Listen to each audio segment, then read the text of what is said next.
व्यासं श्रुतं भगवतं महान्तं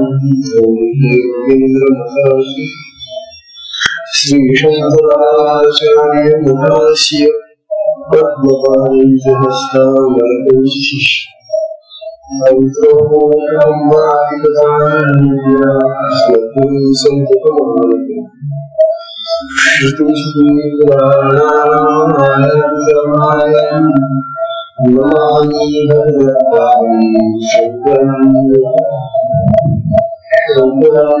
शंकराचार्यं केशवाचार्यं सुभाषितो वन्दे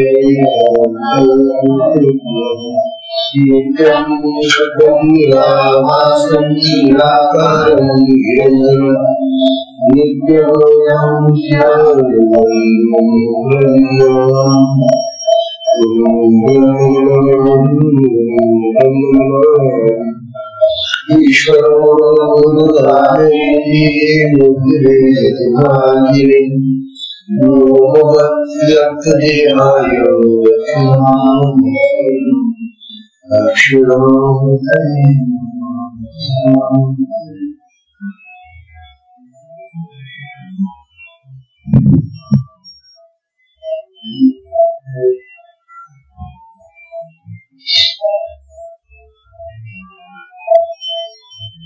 श्री सद्गुरु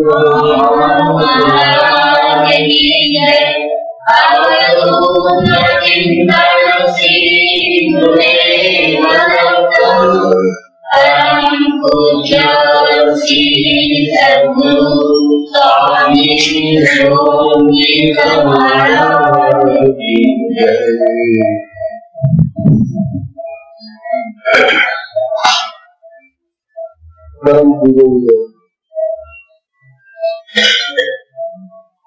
परम पूजनीय श्री सद्गुरु स्वामी श्री महाराज यांच्या असीम कृपाशीर्वादाने हा शक्तिपाताळाचा सत्संग सुरू आहे. शक्तिपाताचा जो विषय काढलेला आहे त्यामध्ये आपल्याला होणाऱ्या ज्या असंख्य क्रिया आहेत नाना या क्रियांच्या द्वारे आपल्या साधकांना जो आनंद होतो, एक गोष्ट लक्षात ठेवा, आपल्याला होणाऱ्या क्रिया ह्या आपल्या अंतःकरणामध्ये असलेल्या संस्कार, विकार आणि तत्व यांच्या आधारावर होत असल्यामुळे आपल्या क्रिया आपल्याला आनंद होतो. इतरांच्या अंतःकरणामध्ये वेगवेगळे संस्कार, वेगवेगळे विकार आहेत, त्यांच्या क्रियाही भिन्न असतील. क्रियांमध्ये असंख्य प्रकार आहेत. हा विषय अवर्णनीय आहे. क्रियांची गणती नाही.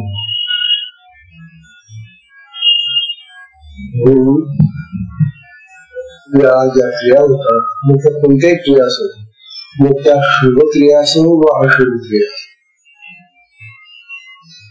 शुभ क्रियांनी आनंद होणार आणि अशुभ क्रियांनी काय दुःख होत. कोणतीही अशुभ क्रिया आपल्या साधनेमध्ये शिकली होते तो अशुभ संस्कार होता, अशुभ क्रिया बाहेर चालला. आणि काकाला आनंद देऊन जातो संस्कार.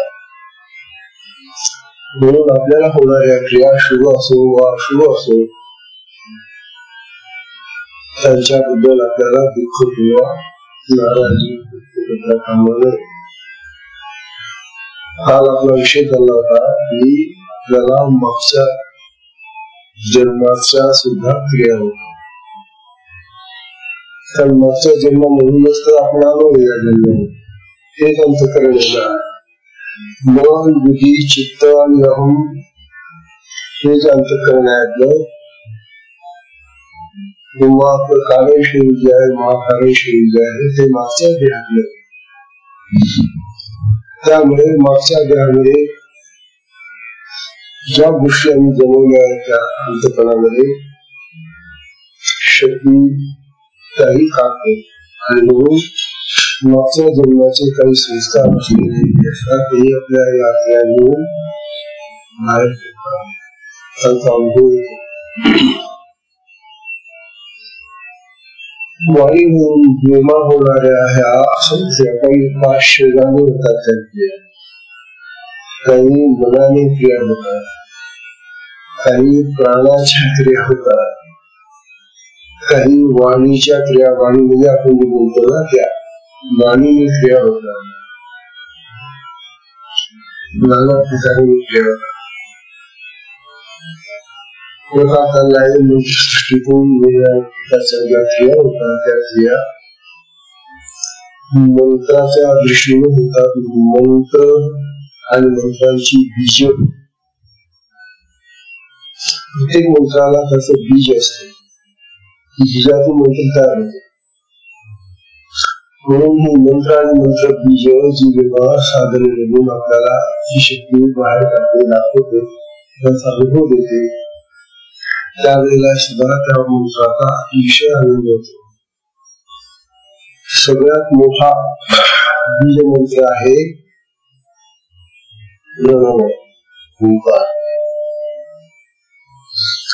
ओंकारातून सगळी अक्षर निघालेली. अक्षर ब्रह्म म्हणतात. प्रणवाला किंवा ओंकाराला अक्षर ब्रह्म म्हणतात. ह्या सगळ्या वाणी जेवढ्या आहेत ना आपल्या परा, पश्चिंती, मध्यमा आणि खरी, या सगळ्या वाणी ओंकारातून निघालेली आहे.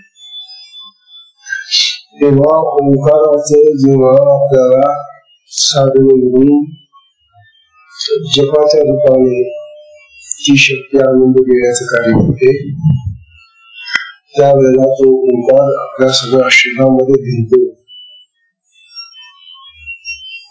ओंकाराची क्रिया अनेक साधकांना झालेली होते. काही वेळेला पूर्ण ओंकार लागत नाही, मग ओंकाराच्या काही मात्रांचाच अनुभव आणि अर्धमात्रा, त्यामधून एखाद्याच मात्रेचा अनुभव येतो. एखाद्याला काही असो, पण तो त्याला कळत नाही की हा ओंकाराचा ज्ञान आहे. ह्रीम, क्लीम, ऐम या बीजांचाही अनुभव येतो. ही बीज आहे, मंत्र बीज आहे. ऐम, ह्रीम, क्लीम या मंत्र बीजांचाही अनुभव येतो. ही सगळी मंत्र बीज किंवा मंत्र जेव्हा प्रगट होतात तेव्हा त्यांचे जे सूर आहेत ते नाकातून निघतात, घशातून बाहेर पडतात, प्राणांच्या द्वारे, श्वासाच्या द्वारे बाहेर पडतात. अनेक पद्धतीनं हे मंत्रांचे उच्चार आपल्याला शक्ती धरून आणते. म्हणून मुखातून, नाकातून, गळ्यातून निळ्या प्रकारचे स्वर घेऊन लागतात. गर्जना, हुंकार, चित्कार, आक्रंदन, गायन, संकीर्तन, मृदुंग, सनई, तबला, टाळ्यांच्या आवाज, ह्या सगळ्या क्रिया होतात.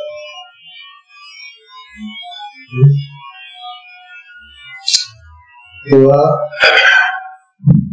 आल्हा चक्रामध्ये अनेक नाभ भरलेले, हे चक्रकात्मक नादमय आहे. या अनाहत चक्रामध्ये कुठल्याही आघात न होता त्या ठिकाणी अनेक प्रकारचे आवाज आपल्याला येतात.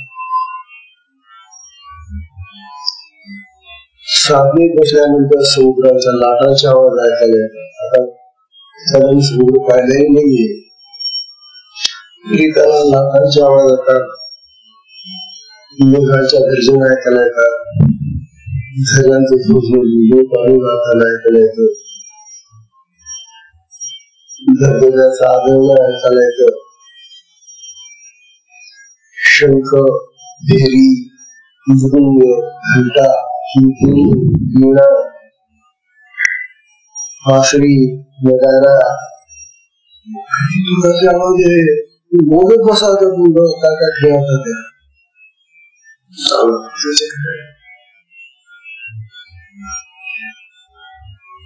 आद्य शंकराचार्यांनी आता आपला ग्रंथ झालेला आहे श्री अपरोक्ष.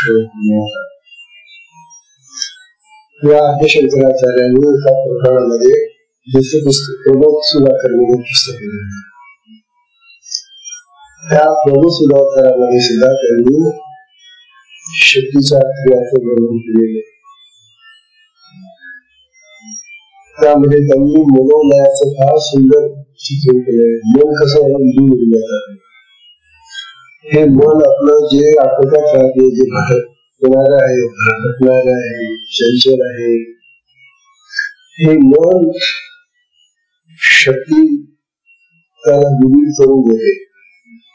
हे लय पावतं आणि मनोलय झाला की साधकाला स्वस्थता लागते, शांती लागते, समाधान लागतं. ज्या साधकाचं मन चुपचाप बसलेलं आहे, ज्याच्या मनाचा लय झालेला आहे, तो साधक अतिशय शांत राहतो. आणि ज्याचा मनाचा लय होत नाही, जे मन सतत काही ना काहीतरी उद्योग करत जातो, त्या उद्योगी मनाचा जो साधक असतो त्याच्यामध्ये रजोगुण आणि तमोगुण भरलेले असतात. आणि रजोगुण आणि तमोगुण जेव्हा भरलेले असतात त्यावेळेला त्याचे संस्कार हे काढण्यासाठी कशा प्रकारच्या विद्युक्रिया होतात.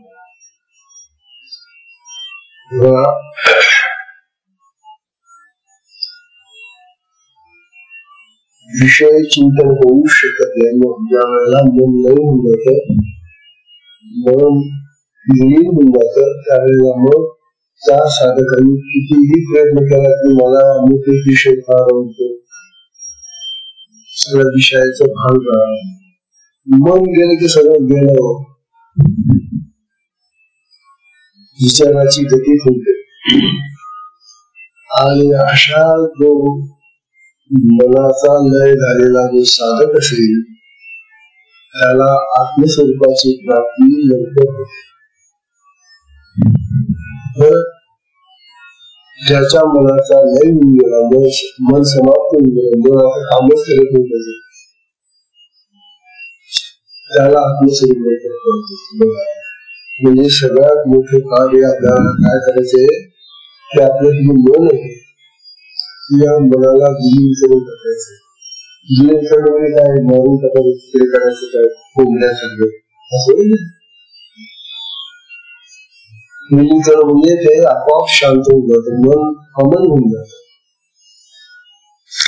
असं अमन झालेला साधक फार शांत राहतो, स्थिर राहतो, समाधानी राहतो, त्याला परमानंदाची प्राप्ती होते असं शास्त्र सांगतं.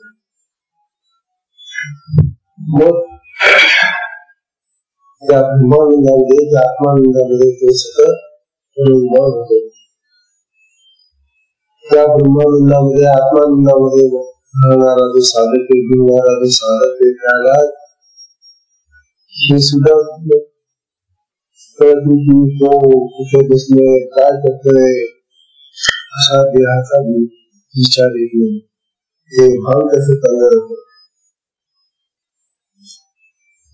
तेव्हा अशा प्रकारचा हा नाद अनुसंधानाचा स्त्रियांनी प्राप्त होणारा लाभ आहे.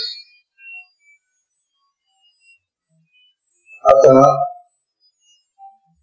मनुष्य जग जेव्हा मनातून चालतो, मुखातून चालतो, न बोलतानाही चालतो, न बोलताना न जप करताना जो जप होतो त्याला अजपा जप. आणि हा सगळ्यात उत्कृष्ट जप. अजपा जप. जप करायचंच नाही, म्हणायचं नाही, आपण काहीच करायचं नाही. मग आपला जप ती शक्ती करते. तुला जप आवडतो का?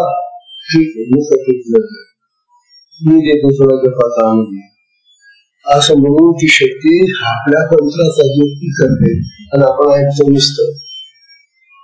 आपल्याला असं वाटतं मी तर काही बोलत नाहीये, माझं फोन तर काही हालत नाहीये, म्हणून ऐकायला कमी झालंय.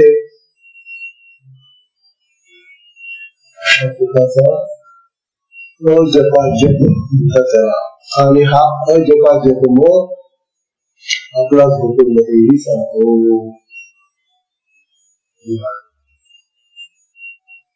तो साधक जेव्हा झोपलेला असतो त्यावेळेला असे काही करत नाही, कोणतं बंद नसलं,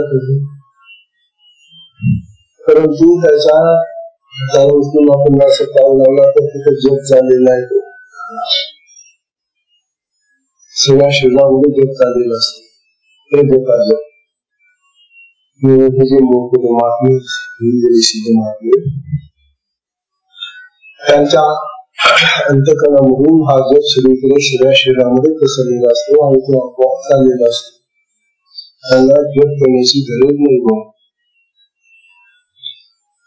असा हा अनेक स्तरावर हा जप चालतो. कसं सांगतो ते सांगतो. असं सांगतं हा जो अजपा जप आहे हा कसा चालतो. पुष्कळ वेळेला तो उच्च स्वराने चालतो, मोठ्या स्वराने, उच्च स्वराने ऐकायला येतो. स्वतः बोलत नाही ना, कोण बोलत नाही, पण त्याला तो जग चालताना मोठ्याने ऐकायला येतो. उच्च स्वराने चालतो, म्हणजे मोठ्याने चालतो, म्हणून त्याला ऐकायला येतं. दुसऱ्या जवळ बसलेल्या माणसाला नाही, कारण तो त्याच्या अंतकरणामधून चाललेला, मनामधून शरीरामधून चाललेला जग, प्राणामधून चाललेला जग, म्हणून तो त्याला मोठ्याने ऐकायला येतो. काही वेळेला उच्च स्वराने ऐकायला येतो. उच्च स्वराने, वेगाने वा हळूहळू मुखावर कोणतेही नियंत्रण नसताना होत असते. तोंडावर नियंत्रण, तोंडाने धरलेले, तोंड उघडलेले नाही, काहीच नाही. तोंडाने होतच नाही हा जप. अजपा जप हा तोंडाने होणारा जप नाही. ती शक्ती कसा का तो आवाज निर्माण करते आणि कसा तो आपल्याला अभ्यास करण्याला ऐकायला येतो. असा हा अजपा जप. आणि मग तिकडेच नादाने समजायला येतो. तो साधक त्या जपाकडे ध्यान देतो, उच्च स्वराने म्हणतो. काही वेळेला हा जप स्वर विरहित होतो, सूर सुद्धा आले जातात त्याच्यामध्ये. स्वर विरहित, ओठ हालताना सुद्धा दिसत नाही त्याचे. अशा वेळेला हा जप कसा होत असेल ही शक्ती जाणं. तेव्हा स्वर विरहित जप. वास्तविक स्वर म्हणजे ही जी अक्षरे असते ना मंत्रामध्ये, जसे आपलं गणपती नमः हे अक्षर म्हणतो आपण, ऐकले, परंतु हा असला स्वरांचा उच्चार शब्द नाही तिथे, पण तरी सुद्धा आपल्याला तो जप होऊन राहिलेला आहे असं ध्यानात. मंत्र जप होताना ओठांचे हळवे बंद होऊन जाते, परंतु साधकाचे ध्यान लक्षात असते. आता ओठ हालत नाही, जीभ हालत नाही, गळ्यात येत नाही, तो कुठून कसा येतो कोण जाणं. परंतु त्या आवाजामध्ये ध्यान लागतं. हा जप तोंडातून न होताना मनातून करतो म्हणून तो मानसिक जप म्हणून मानसिक जप कसा होत असेल. मन म्हणजे काय तोंडासारखं थोडे यंत्र आहे, ते सूक्ष्म आहे. मन, चित्त, बुद्धी, अहम ही जी इंद्रिय आहे ती सूक्ष्म इंद्रिय आहे. तेव्हा मनामधून तो जप चालतो म्हणजे कसा होत असेल तो मानसिक जप ही शक्ती लागेल. तेव्हा अशा तऱ्हेनं हा जप चार पद्धतीने होत आहे आणि तो होताना अति आनंद येतो. कारण त्यावेळेला तो जो आवाज आहे त्या जपाचा तो इतका मधुर असतो, मंजूर असतो. तो आपल्याला काठाही नाही. जर आपण म्हटलं किंवा आता हा जो जप मी ऐकून राहिला तो आपण घेऊन दाखवू बोलावे सावळही काठाही नाही. अशा प्रकारे या ज्या क्रिया आहेत मंत्रजपाच्या क्रिया त्या लक्ष्य आनंद देणाऱ्या आहे, सुख देणारे आहे, समाधान देणारे आहे, शांती देणारे आहे. त्यानंतर काल आपण राजयोगाच्या काही क्रिया केल्या. हठयोग, मंत्रयोग, लययोग आणि राजयोग हे चार योग आपल्या साधनेमध्ये आलेले आहेत. म्हणून याला महायोग म्हणतात. आपल्या साधनेमध्ये या चारही योगांच्या क्रिया होत असतात. आता मंत्रयोगाच्या क्रिया सांगितल्याच तुम्हाला आहे. त्याबरोबर लययोगाच्या क्रिया होतात, त्याबरोबर हठयोगाच्या क्रिया होतात आणि राजयोगाच्या क्रिया. राजयोगामध्ये राज हा जो शब्द आहे त्याचा अर्थ प्रकाश. रजत चांदीला रजत म्हणतात. चमकते ती शिवराजा गुरु चमकतो त्याप्रमाणे चमकणारा असा हा प्रकार असल्यामुळे त्याला राजयोग सांगितले. राजयोगचा अर्थ आहे श्रेष्ठ, सगळ्यात श्रेष्ठ. तेव्हा आध्यात्मिक अनुभूतीचा हा योग आहे तो राजयोग ही दिव्य दर्शन देणारा आहे. राजयोगातल्या ज्या क्रिया आहेत त्या आता आपल्याला दिव्य दर्शन दाखवतील. त्यातलं पहिलं दिव्य दर्शन असं आहे की अहम ब्रह्मास्मि हा भाव तयार होतो. मी ब्रह्मच आहे, मी आत्मा आहे. अहो हा भाव येणं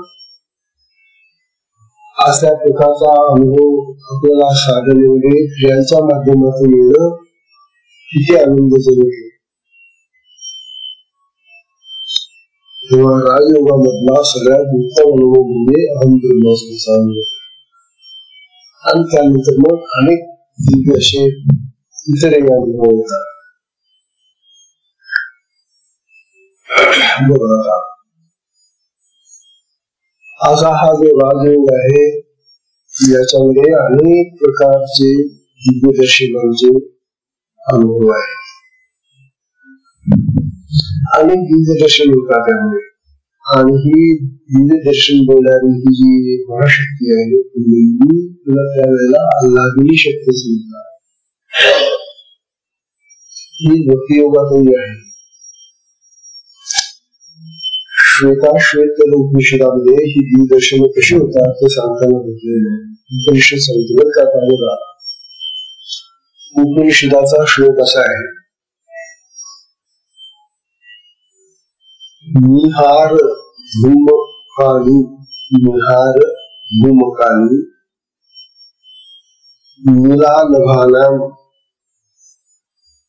खद्योत विद्युत स्फुटिक शशीनाम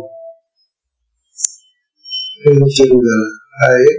निहार धूमकानी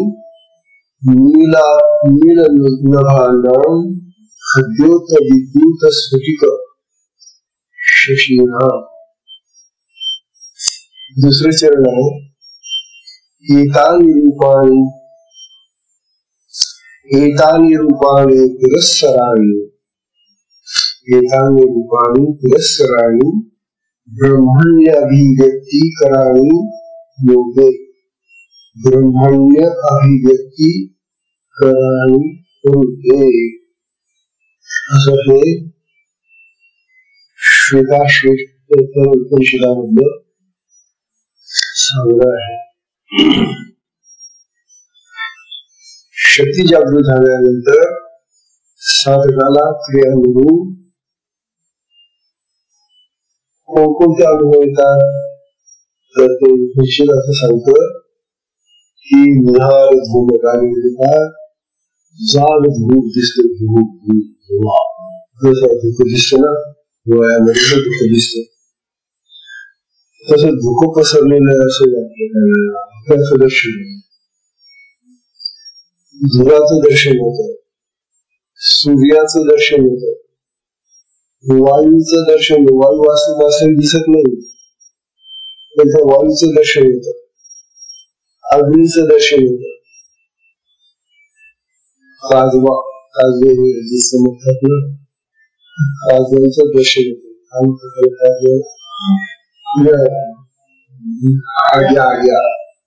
त्या आग्यांचं दर्शन होतं, विजेची चमक चमकून जाते, स्फटिकाचे मणी चमकतात असं वाटतं। तर किती प्रकार आहे चमकण्याचे,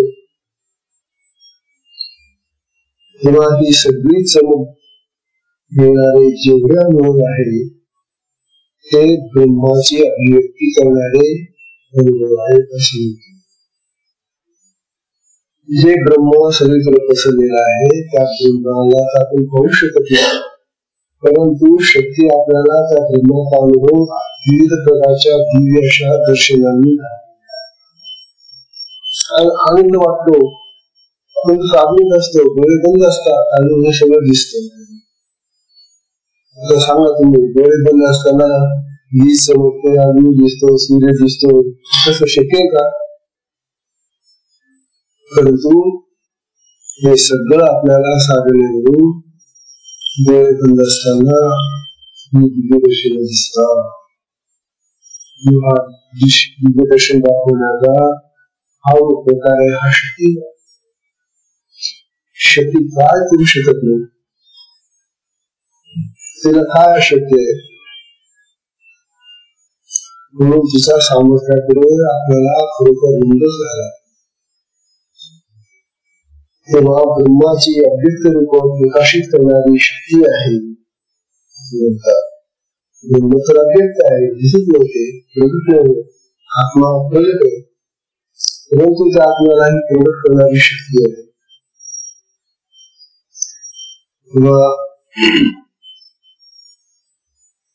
सूर्य गीता वापर छोटासा म्हणते, सूर्य गीता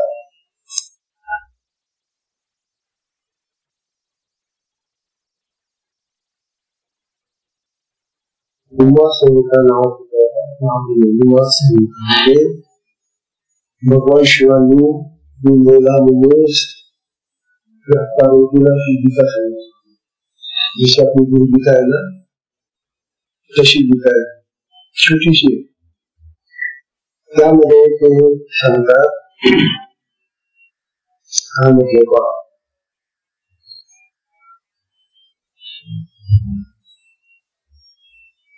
यदा कुंडलिनी शक्ति आविर्भवति साधके, यदा कुंडलिनी शक्ति आविर्भवति साधके, जेव्हा कुंडलिनी शक्ती साधकामध्ये आविर्भूत होते म्हणजे प्रगट होते, जागृत होते, तदा स पंचको मत्तेजो अनुभूति ध्वं,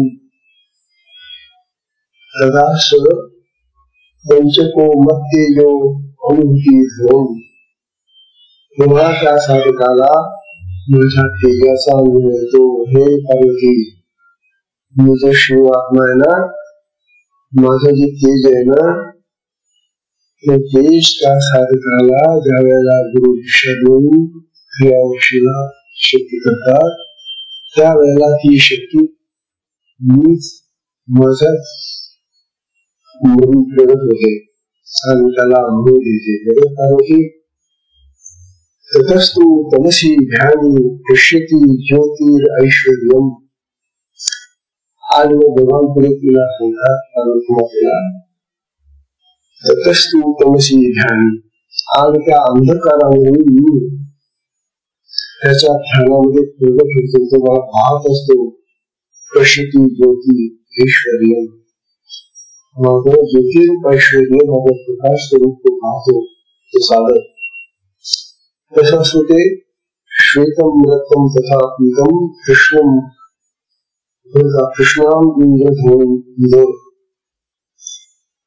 हे जे दर्शन माझं होतं त्याला त्यावेळेला ते काही वेळेला पांढऱ्या रंगाचं असतं, काही वेळेला तांबड्या रंगाचं रक्तम, काही वेळेला पिवळ्या रंगाचं असतं, काही वेळेला काळ्या रंगाचं होतं, तर काही वेळेला इंद्रधनुष्याप्रमाणे सत्तर रंगाचं असतं. म्हणजे त्या साधकाला त्या क्रियांमधून असे विविध प्रकारचे रंग दिसून येतात. नंतर त्याला जोर मध्ये ललाटस्य बालार्कसमुखे दिसून आणि मग त्याला ललाट म्हणजे कपाळ, या कपाळाच्या मध्यभागी जोर मध्ये म्हणजे या दोन पापणीच्या मध्ये ललाटस्य म्हणजे कपाळ, बालार्क समतेजसम. बालार्क म्हणजे लाल सूर्य, बाल सूर्याप्रमाणे तेज प्रगट होते. म्हणजे इथून त्याला तेज दिसत नाही. हे तर अनेक साधकांना दिसते. बालार्क समतेजसम दर्शनम नाद विद्यान. असं जे तेज दिसत त्याला दिव्य दर्शन असं म्हणतात. दर्शनांचा अप्रयत्न आहात, कोणताही प्रयत्न करावा लागत नाही. विना प्रयत्न त्याला हे अशा प्रकारचं तेजाचं दिव्य दर्शन होतं. हा आनंद येतो त्यावेळेला त्याला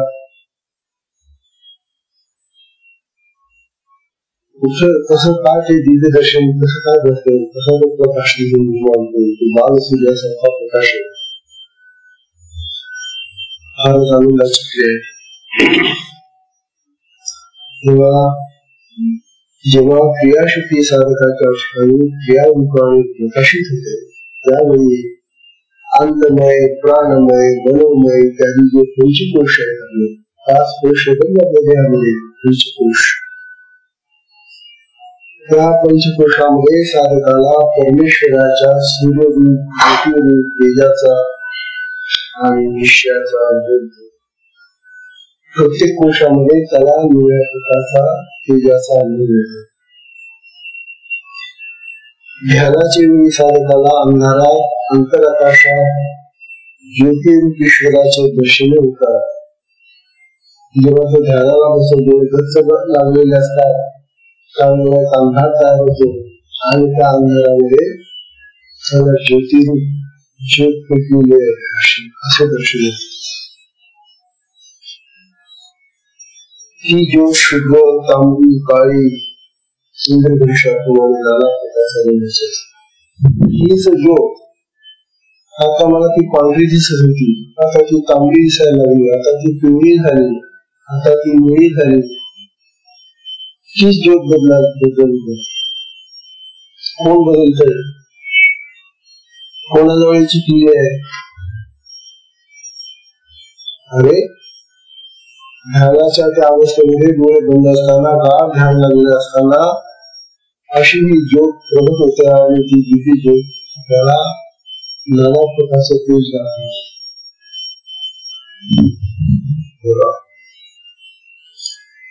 ललाट प्रदेशातील भूमध्याच्या ठिकाणी प्रातःकाळी होणाऱ्या सूर्याप्रमाणे दिसते. त्याला दिव्य दर्शन म्हणतात. असे दर्शन आपोआप प्रयत्नाशिवाय होते. साधक रजोगुणाच्या राजयोगाच्या किंवा वाचा करत असतो असं दिसून येतं.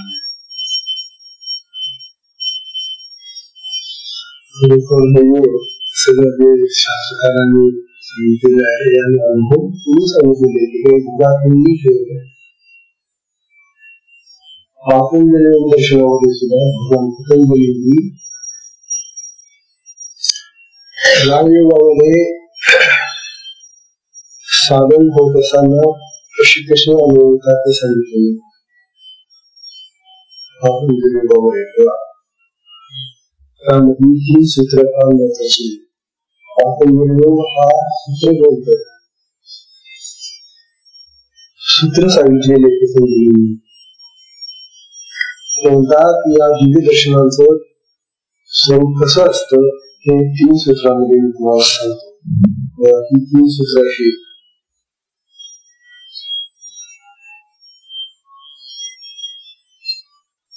3 सूत्रामध्ये ते सांगितलेले आहे. पहिलं सूत्र आहे विषयवती वा प्रवृत्तीरुत्पन्ना मनसः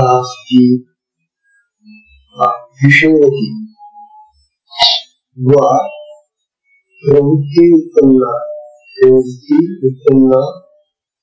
मनसः स्थिती निबंधनी स्थिती आहे ती. हे एक सूत्र आहे. दुसऱ्या सूत्रामध्ये भगवान पतंजली म्हणतात विशोका वा ज्योतिष्मती. दुसरं सूत्र विशोका वा ज्योतिष्मती. दुसरं सूत्र. तिसऱ्या सूत्रात भगवान पतंजली म्हणतात गीतराग विषयं वा चित्तम. गीतराग विषयं वा चित्तम. अशा प्रकारची 35, 36 आणि 37 नंबरची ही 3 सूत्र पातंजली दर्शनात आलेली आहे. ही सगळी दिव्य दर्शन दाखवणारी सूत्र आहेत. बघा काय सुंदर आहे. हे जे शुद्ध शास्त्र आहे हे अनुभवाचं शास्त्र आहे. बरं काल्पनिक वर्णन नाहीये. भगवान पतंजली प्रत्यक्ष अनुभव दिले की महान योगी होते.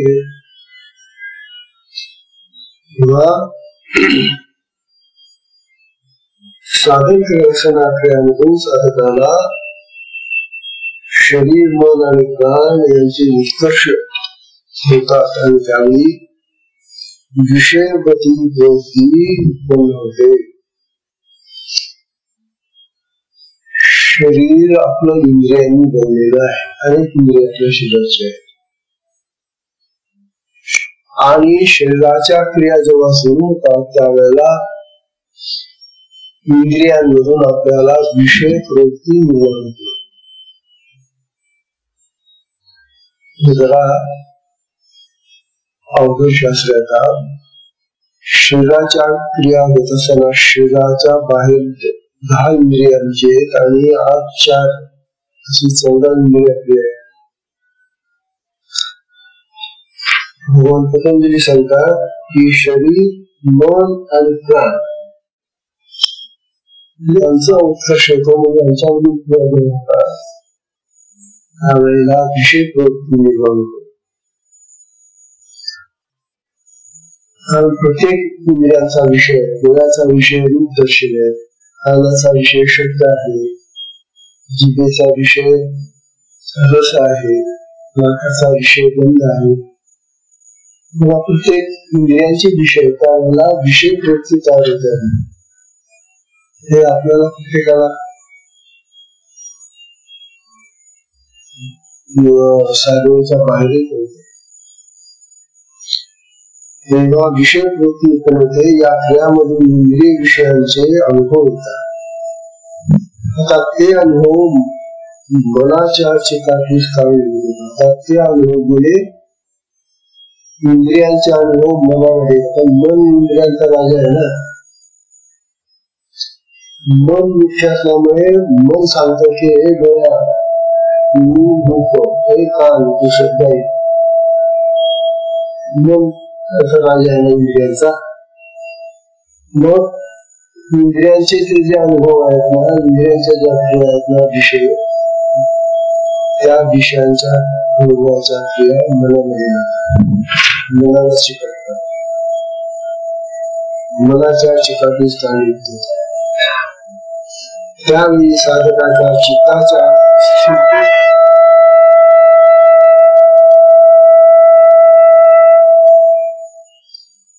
त्यावेळी साधकाच्या चित्ताच्या स्थिरतेसाठी अंतरात दिव्य वस्तू म्हणजे अमर गुण सुद्धा जेव्हा साधक विषय वृत्तीकडे मिळायला लागतो, विषय वृत्ती जेव्हा त्याच्यावर निर्माण होतात, मग तो बाहेर ती साधना सोडून बाहेर जाईल ना, त्याला त्या साधनेमधून बाहेर जाता येऊ नये म्हणून आत एक अमर अशी दिव्य ज्योत प्रकाशित होते. शक्ती काय करते, हे मला तू आता या साधकाला विषयांकडे बोलशील बरं, म्हणून त्याच्या आत अंतःकरणामधून एक अशी दिव्य ज्योत होते. बघा, त्याच्या अंतरात स्थिरतेसाठी दिव्य अशी अमर ज्योत सुद्धा प्रगट होते. त्यामुळे सर्व इंद्रिय विषयासंबंधीची त्याची आसक्ती निघून जाते.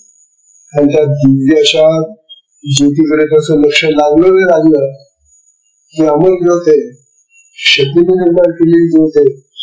आणि त्या दिव्य दर्शनाकडे तो पाहायला लागला नाही लागला की बाकीची जी आता ते विषयाकडे चाललेली ज्या भीती होत्या किंवा विषयाकडे जी प्रवृत्ती झाली होती ती त्याची सगळी निघून जाते.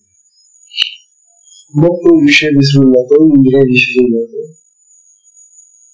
आणि त्या ज्योतीकडेच एकरूप होतो.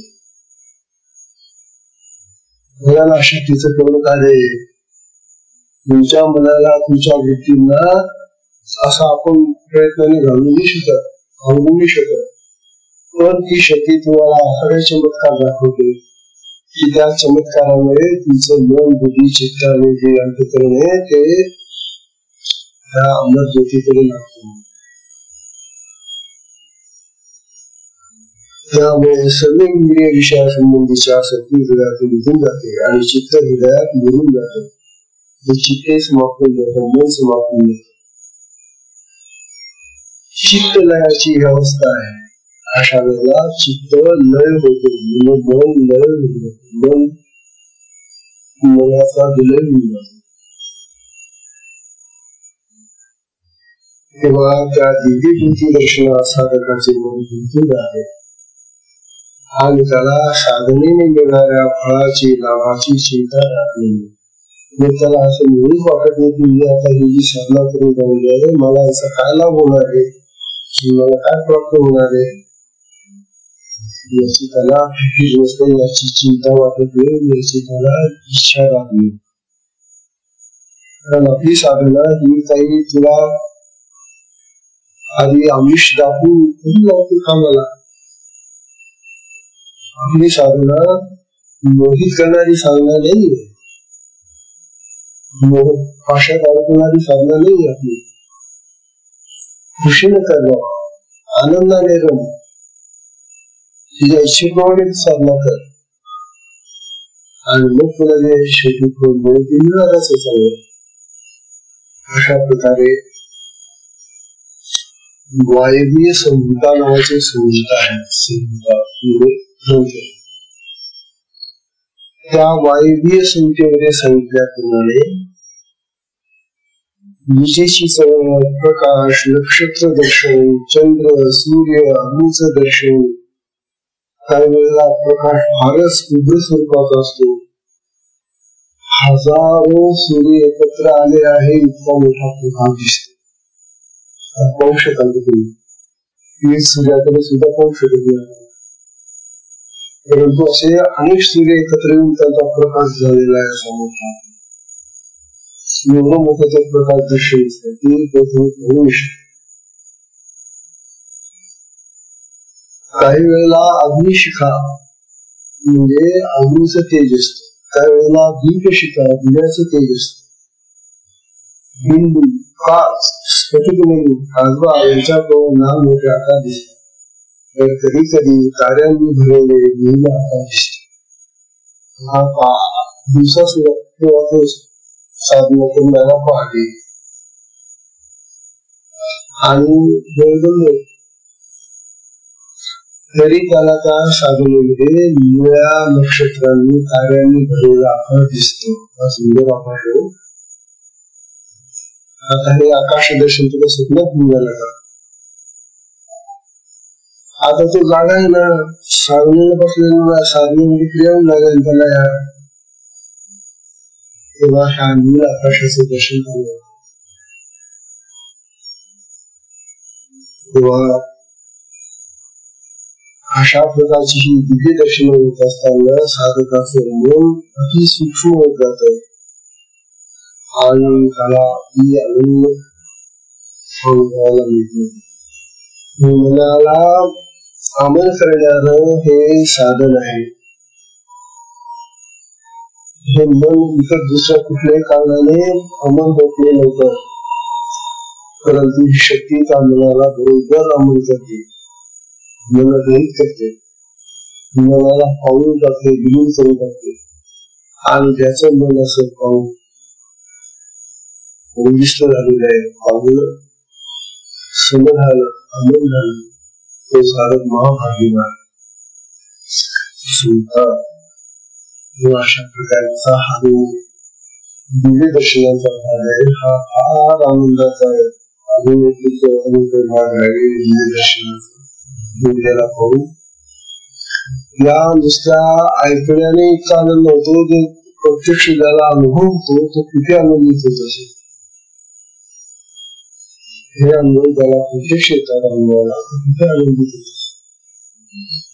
तेव्हा हे अनुभव घ्या तुम्ही, शक्ती देईल तुम्हाला. पण अपेक्षा करू नका तुम्हाला असं झालं पाहिजे तसं झालं पाहिजे. तिच्या इच्छा सोडा.